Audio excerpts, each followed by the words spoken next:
So, ito po yung insidente na yumanig sa Sharjah matapos nga pong mamatay ito at ang kanyang anak na 5 taong gulang sa isang residential building sa Al Nahda area sa Dubai, Sharjah, UAE.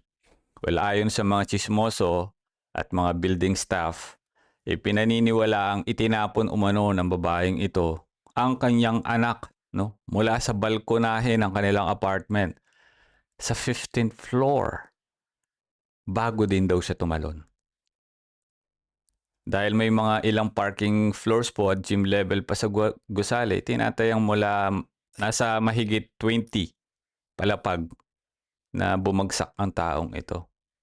Ayon sa gwardiya ng building, nakarinig daw umano sila ng malakas na kalabog kaya agad silang lumabas at doon niya nakita na yung mag-ina wala ng buhay.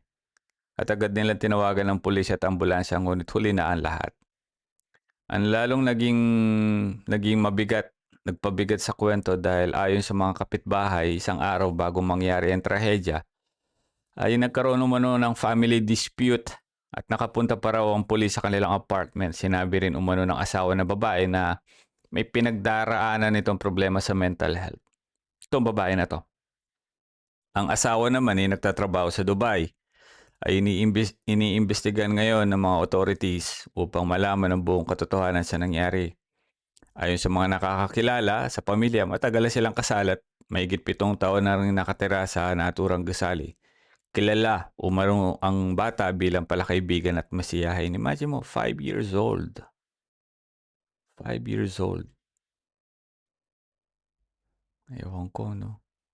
Kasi itong paalala na seryosohin ang usapin tungkol sa mental health, ha?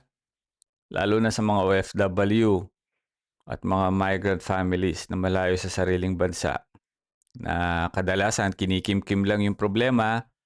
Mahalaga na may nakakausap kayo, may sumusuporta sa inyo at may handang makinig bago pa mahuli ang lahat. Ipinost ko lang po para meron kayong, baka mamaya meron kayong similar kakilala na may pinagdaraanan din, ano? At kausapin nyo, baka wag naman husanan, knock on the wood.